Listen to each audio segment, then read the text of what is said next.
Elon Musk buys Twitter, and the internet explodes. Is this a win for China?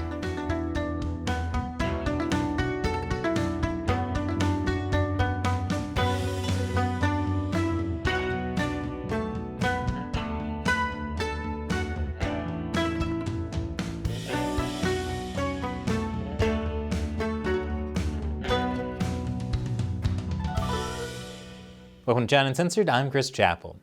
Well, it's time to talk about everyone's favorite playboy billionaire. And no, I'm not talking about Bill Gates. He's in 9th place. I'm talking about Elon Musk. The world's richest guy is set to buy one of the world's most influential social media companies. The debate is raging over how Elon Musk taking over Twitter could change social media in America. Elon Musk says he wants to make Twitter into a free speech platform. It's a really bizarre story. World's richest man spends $44 billion to buy world's largest dumpster fire. And as the world's largest dumpster fire, there were a lot of hot takes. If you get invited to something where there are no rules, where there is total freedom for everybody, do you actually want to go to that party? Heck yeah, that party sounds dope. No rules and total freedom? That means I can finally throw a Coke can into a trash bin meant for organic waste. You know, organic waste like food scraps, soiled paper, or anyone who actually enjoys using Twitter.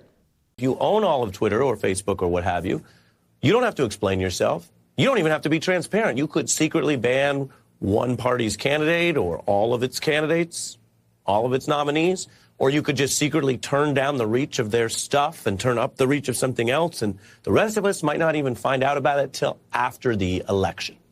Wow, imagine that. Also, Facebook CEO Mark Zuckerberg is totally transparent. Actually, he is. He's so pale you can see right through him. Some called Musk's purchase of Twitter white power.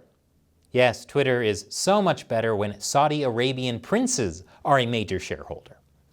But one of the biggest attacks on Musk's purchase of Twitter revolves around China. Elon Musk, and in particular Tesla, have major vested interests in China. Could the Chinese Communist Party pressure Musk to influence Twitter? That was a big question going around Twitter this week. Yes, the dumpster fire was really on fire. China was even trending on Twitter.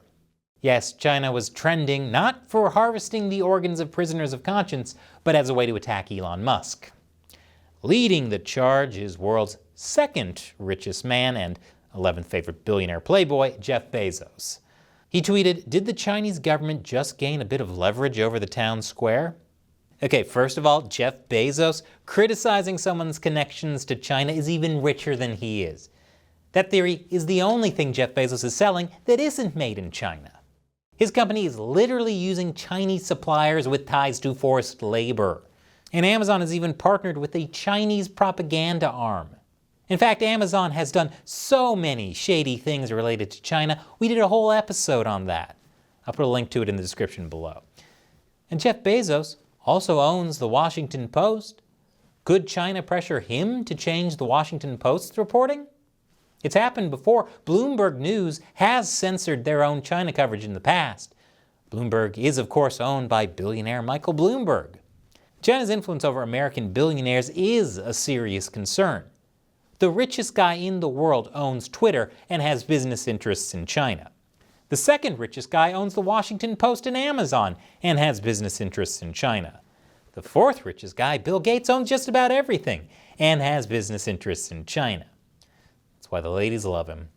And billionaires Larry Page and Sergey Brin started Google, which now owns YouTube, and Google has business interests in China.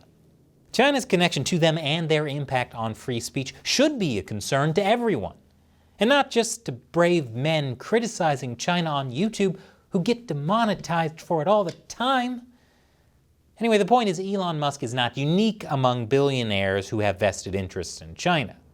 And Jeff Bezos singling out Musk is really the pot calling the kettle black. Although, maybe I shouldn't use that term since Elon Musk is African American. Anyway, Bezos might have some ulterior motive, even though Elon Musk does have some concerning ties to China, which I'll get into after this quick commercial break. Welcome back. So how connected is Elon Musk to China? And should we be concerned that might affect how he runs Twitter? I don't know how much higher the flames on this dumpster fire can burn. Well, let's have a look. In 2018, Elon Musk set up a factory in China. Then in 2020, he announced he was setting up a design center in China too. The Chinese Communist Party really wanted Musk and Tesla in China.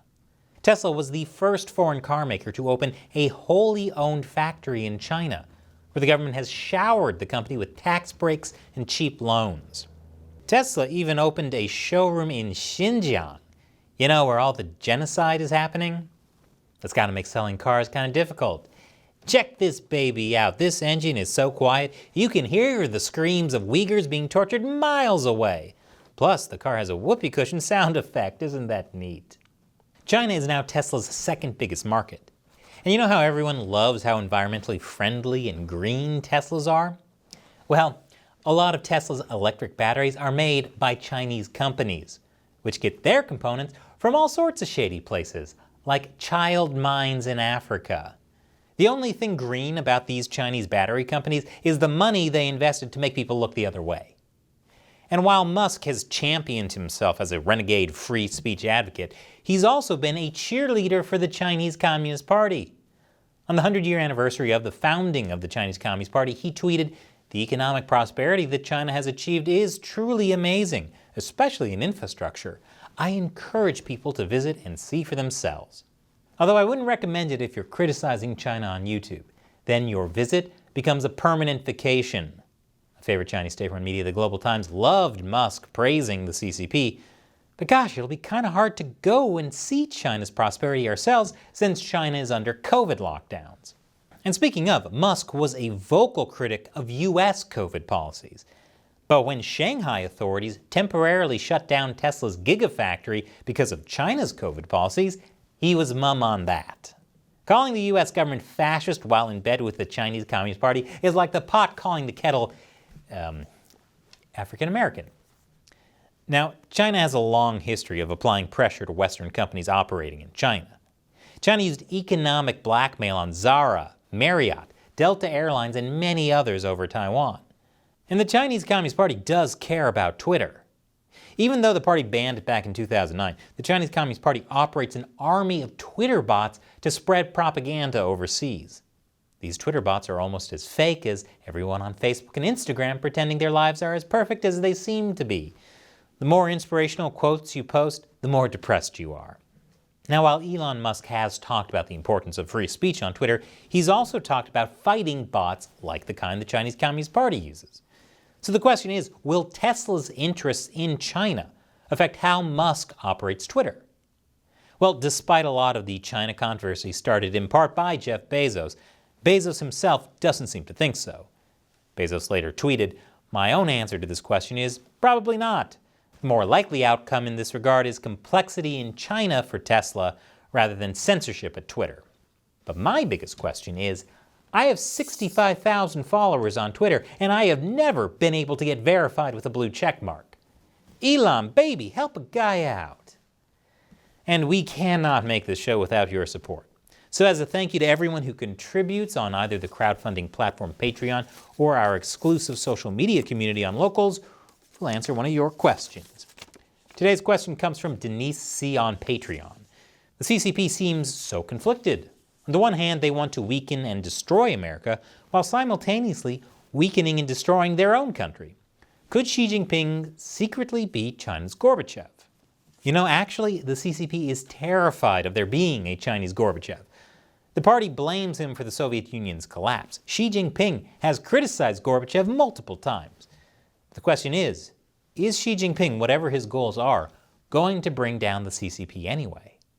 Now, I actually did a full episode about how one of the fears of the Jiang Zemin faction is that Xi Jinping is going to bring about the collapse of the CCP. I'll put a link to that episode below. But you gotta wonder, with the crazy lockdown in Shanghai, and now signs that Beijing could also be put under lockdown, is Xi Jinping going to destroy the Communist Party? Because the problems these lockdowns are going to cause are massive. Besides all the economic fallout, forcing people in top-tier cities like Shanghai to starve in their apartments, that's going to create a backlash. These are the elite of Chinese society. They're not used to being victims of the party. And now people in Shanghai have been playing the Les Mis classic, Do You Hear the People Sing? The same protest chant of the Hong Kong protests in 2019. That's not good for the Chinese Communist Party. Thanks for your question and your support, Denise. Be like Denise and support China Uncensored through the crowdfunding website Patreon. This is the main way we fund this show, because so much of our content gets demonetized by YouTube. And when you support us, you also get to ask us questions we might answer on the show. So check it out. Link is below. Once again, I'm Chris Chappell. See you next time.